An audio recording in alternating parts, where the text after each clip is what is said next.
Good morning, evening, and afternoon, ladies and gentlemen. This is Mr. Ayala coming live from his dining room with 4.2 and 4.3, Colonial Government Culture. As always, please make sure to be writing your notes. And at the end of this vlog, of course, there's a question that you need to write down in the comment section down below. As always, make sure your comments are on complete sentences and that you put your name and your period. Make sure that you are writing your notes so that you can get the grade that you would like on the next test. Yet again, this is 4.2 and 4.3, Colonial Government and Culture. We're going to start with English Principles of Government, which we're going to start with the idea of protected rights, which was given to the English people in the Magna Carta, that was signed by King John on June 15th at 1215. And what this does, this says that English citizens have certain rights that the government cannot take away or get rid of. This will be the basis of our Bill of Rights. Then we get the English Bill of Rights, 1689, which limits the ruler's power. This is like how we in the United States have a limited government, which is based on our Constitution. They can only do things that are stated inside that Constitution. No more than that. Then you get the idea of representative government, when people elect representatives to make laws. And in England, this was through the use of the House of Commons and the House of Lords. In the U.S., we vote our legislative branches in our states that way. We vote for our legislative branch in our federal government that way, and the president himself. From there, all of our government systems in the colonies were based off the English system. Most of them had representative assemblies. Only men with land could vote. So at first, we have very few amount of people could actually vote inside of our elections. And throughout our history, we get this theme of expanding the vote to more and more and more people. Women could actually own land at this time, but could not vote. So it's kind of strange because men without land couldn't vote, but women with land couldn't vote either. So we do start expanding this later on. Then we get to economic policies. The economic theory that was used was something called mercantilism, which was building wealth based on gold and silver. You need to have more exports than imports, so more things had to leave your country than what you brought in.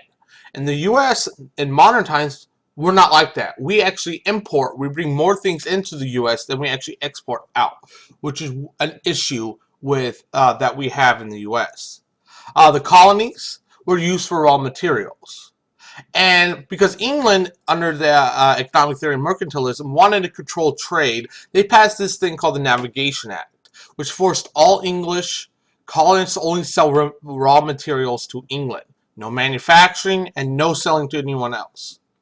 Be it from there, we get this idea of smuggling, which we will learn about on our Friday when we go over pirates.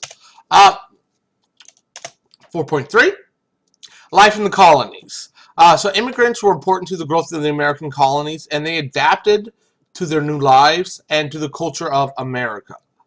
They became extremely independent of their mother countries. If you really look at it, when you come to the U.S., you become an American based on our ideals of freedom, of working hard and getting the ability to succeed in life.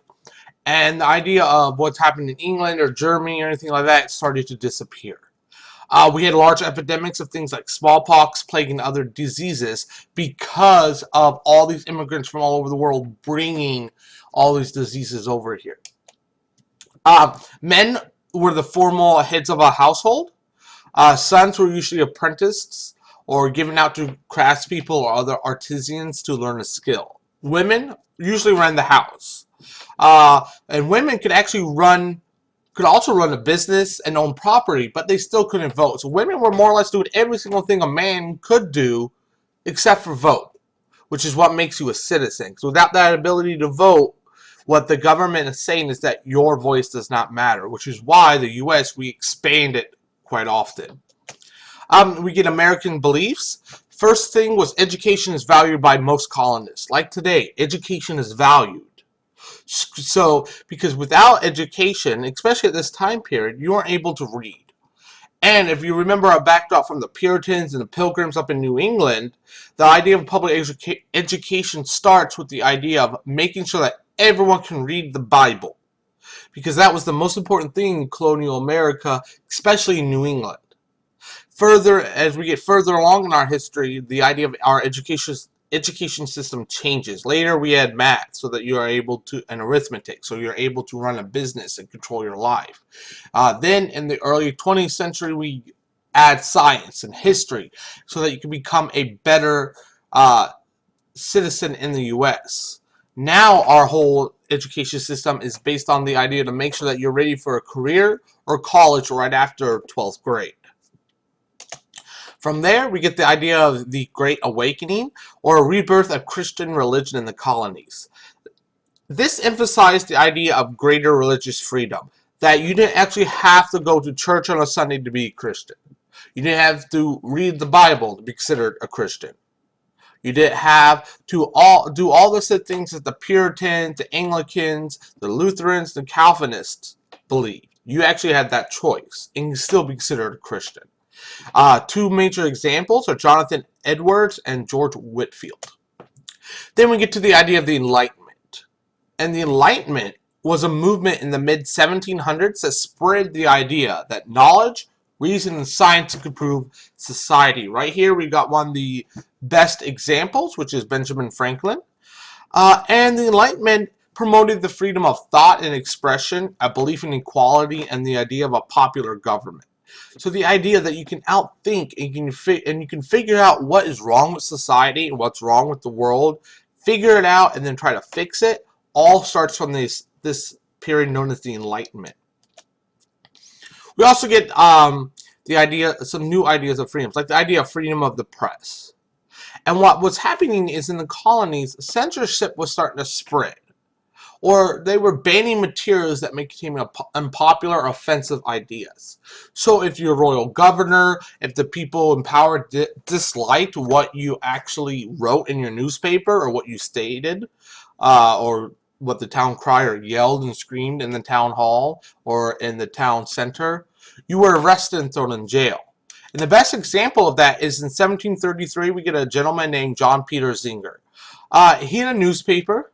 And in his newspaper, he accused the governor of New York of corruption, which, by the way, he was. But the governor threw him into jail because he disliked it. He disliked the idea that someone who's a free man can fight against his power. So he gets thrown into jail and he goes to court. When he goes to court, the jury and the judge himself finds him not guilty, and they uphold the tradition of freedom of the press. And this tradition in the U.S. starts with this trial. Without this trial, the press probably wouldn't have the ability to say or do as they please. From there, we get this idea of civic virtue, or the ideas of freedom were starting to spread. And this really starts with this idea of this gentleman named John Locke. He believed that governments are made by men. Thus, they may be destroyed if they no longer protect the people's rights. And that's extremely important. In our Declaration of Independence, in our Constitution, and all of the major founding fathers believe this, that when a government stops protecting you as a citizen, you have the responsibility to get rid of that said government.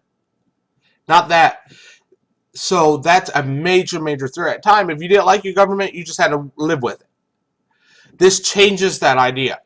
And also, John Locke comes with this idea that a government is a contract between itself and those that are governed, the people. This is known as the social contract theory, that people give up freedoms, like the freedom to kill whoever you want or steal. You give up certain freedoms to form a government to protect you, to protect your life, liberty, and property. And that was a major, major theory, the idea that we have an agreement with our government, that the government must protect us because we give up our freedoms. And if it does not protect our rights any longer, if it uses and abuses its citizens, then it is us, the citizens' rights, to remove that government. NSA, please don't spy on me. Anyway, from there, the vlog question in the comment section below, or as we like to say, in the doobly-doo. What foundation of government, the freedom of the press, representative republics, freedom of religion, limited government, or the social contract theory do you believe is the most important to today's society? Please explain that down in the comment section. And as always, don't forget to be awesome.